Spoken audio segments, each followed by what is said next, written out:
Hi all, this is Anjali और इस video में हम करेंगे टेबल टैग के साथ यूज़ होने वाले कुछ स्पेशल एट्रीब्यूट्स जो कि आप देख सकते हो स्क्रीन पे, जिसका रिजल्ट कुछ ऐसा आता है like we can have bigger columns और cells over here like this. तो ये कैसे बनाते हैं, इसे कैसे यूज़ करते हैं, that's what we are going to do in this video. So watch till the end to understand इन एट्रीब्यूट्स का, इन टैग्स के साथ क्या रोल है और कैसे यूज़ होते हैं। So before I start, I would like to tell you the people who are visiting this channel for the very first time through this video. ये जो वीडियो है this is part of the playlist to learn web designing using HTML and CSS। इससे पहले हम काफ़ी tags कर चुके हैं and we did the very basic tags with tables in the last class. और इस लेक्चर में अभी हम करेंगे how can we use some advanced attributes with that. So अगर मुझे ऐसा टेबल चाहिए, इस टेबल में डिफरेंट क्या आप देख रहे हो, ये जो है सेल जिसमें नेम लिखा हुआ है, ये स्पेस ले रहा है 2 रोज की, इसके सामने 2 रोज पड़ रहे हैं।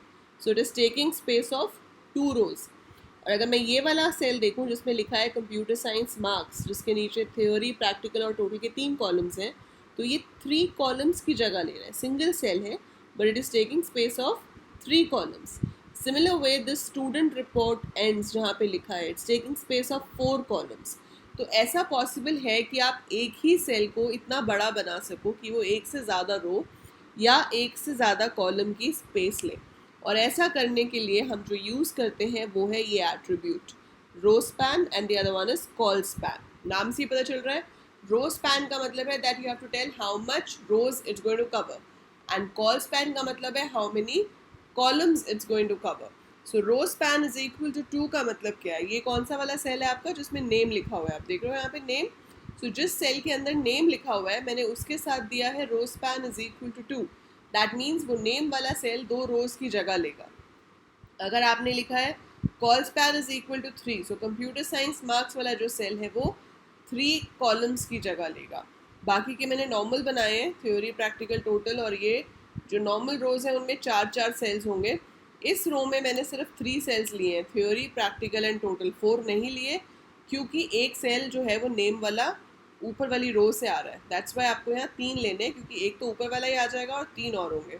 But for these we have taken 4, क्योंकि इसमें नेम भी होगा, मार्क्स भी होंगे। So total we need 4 cells for this this as well as this.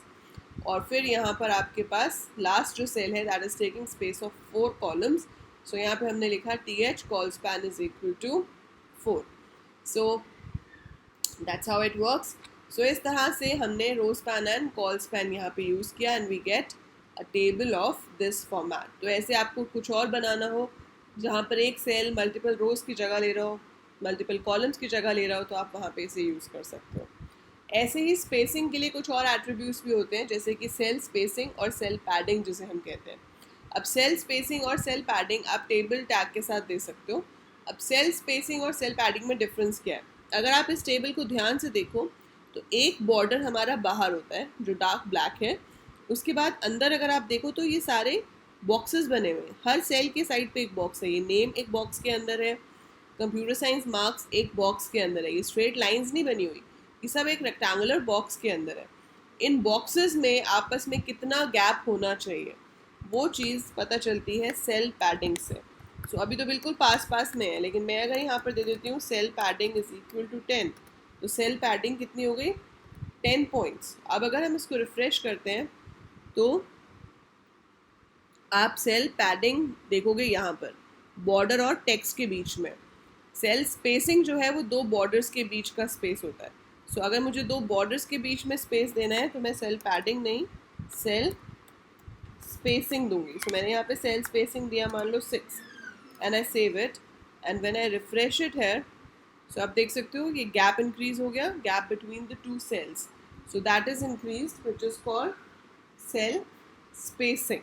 और जो टेक्स्ट यहाँ पे लिखा था, जैसे ये बॉर्डर और अंकित के बीच में जो स्पेस आ रहा है, दैट इज सेल पैडिंग। अगर आप और इंक्रीज करोगे तो आप देखोगे ये स्पेस और इंक्रीज हो जाएगा। This was 10, if I make it 20 and now notice ये स्पेस अभी इतना है, मेरे रिफ्रेश करते अगर आप देखोगे इंक्रीज हो गया।